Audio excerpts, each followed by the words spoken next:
Here I'm showing you our classroom. We have a whiteboard with our goals for the day written up on it, as well as some behavior expectations that we read daily to provide structure in our classroom, some posters on wind, which also provide structure in the classroom by relating back to our lessons.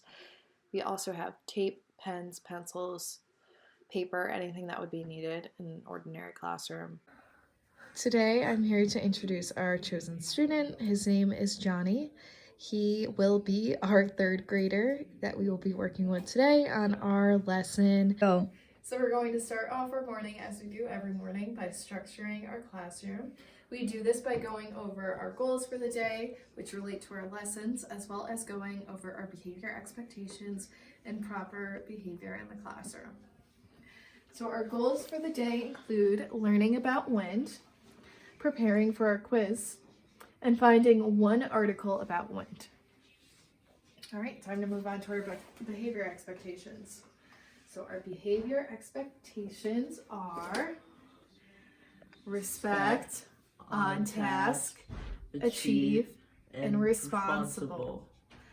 So to be respectful is to love yourself, to be kind to your peers and teachers, to take care of our classroom, school, and community.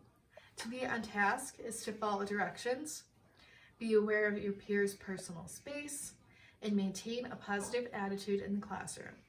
To achieve, it means to do your best, finish your work on time, and challenge yourself.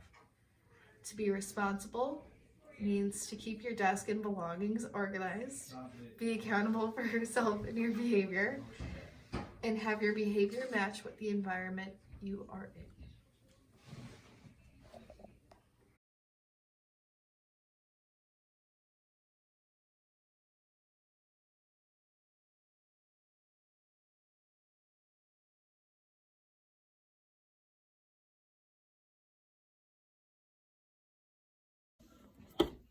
Okay, so moving on from our weather unit on precipitation, what should we focus on next, Johnny? Well, I don't know. I know I want to be a meteorologist.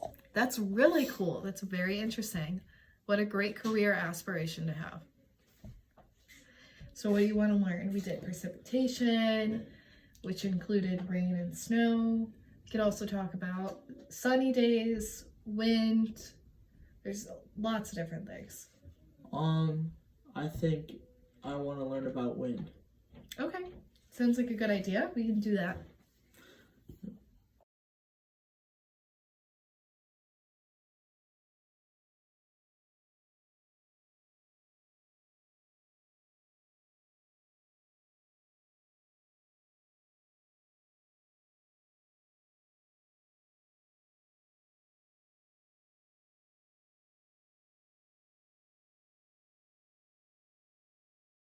So one piece of our unit is observing and tracking the wind patterns daily. We've been doing this and keeping a log as a class to help to tie in some of our lesson plan to our everyday life and outside. So Johnny, what does the wind look like today? It's really windy out. Would you like to track that? Yes. We'll give it. It's probably about as windy as yesterday.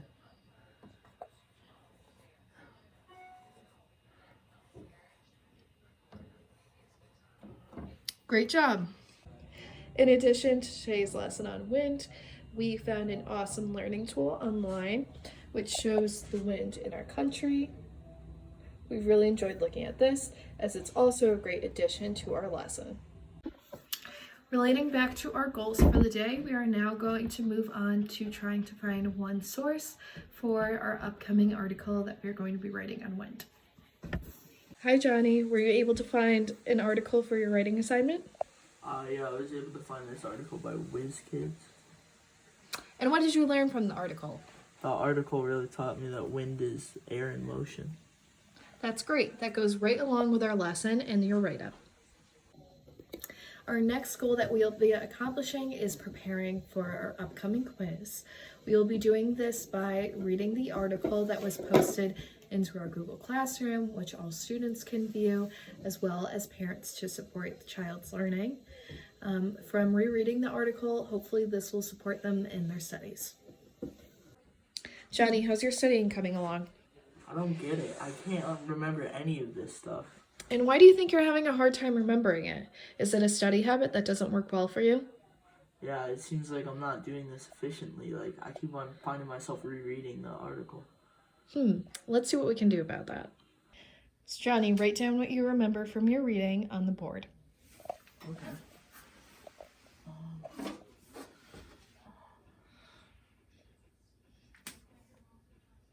I don't remember anything. Johnny is demonstrating metacognition. Metacognition is thinking about thinking. Johnny is using metacognition by thinking about his learning processes and if it's working for him. Johnny stated that he was having a hard time remembering things by simply rereading the article in preparation for his quiz.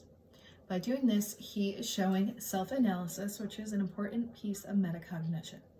I will support his learning by thinking of other forms of studying that he could do to better prepare for our upcoming quiz.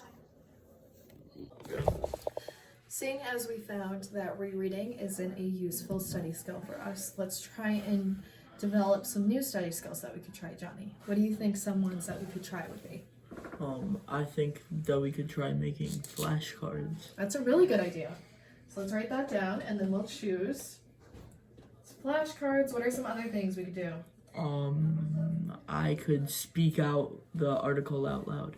That's really good. That helps to kind of, get muscle memory going and helps you to remember and really process the information as you're telling it to somebody else. So what else could we do? I could focus more on reading this each sentence rather than trying to go too quick. Yeah, that's a really good idea as well. Really slowing down and trying to take in all the information. Do you have anything else that we might have done earlier in class throughout the year?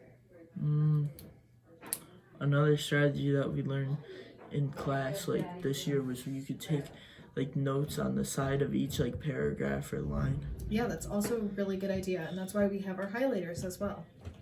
So it seems like we have a couple of good ideas in place. So let's choose one and see if it helps us study better.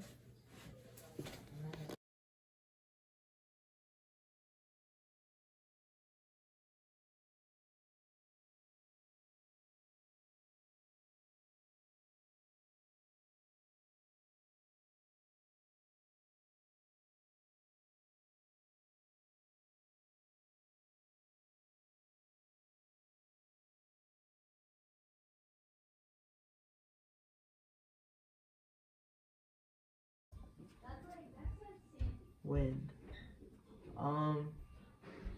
Wind is air in motion. Airflow. Airflow is what determines the speed and how much wind there is. That's right.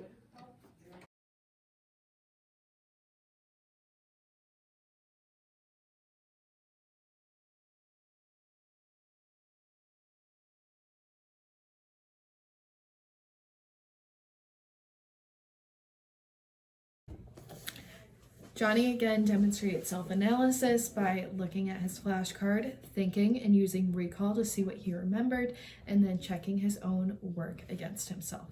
This is an excellent form of metacognition as he's thinking about his thinking and thinking about his learning, and it has proven to be a great study skill for him.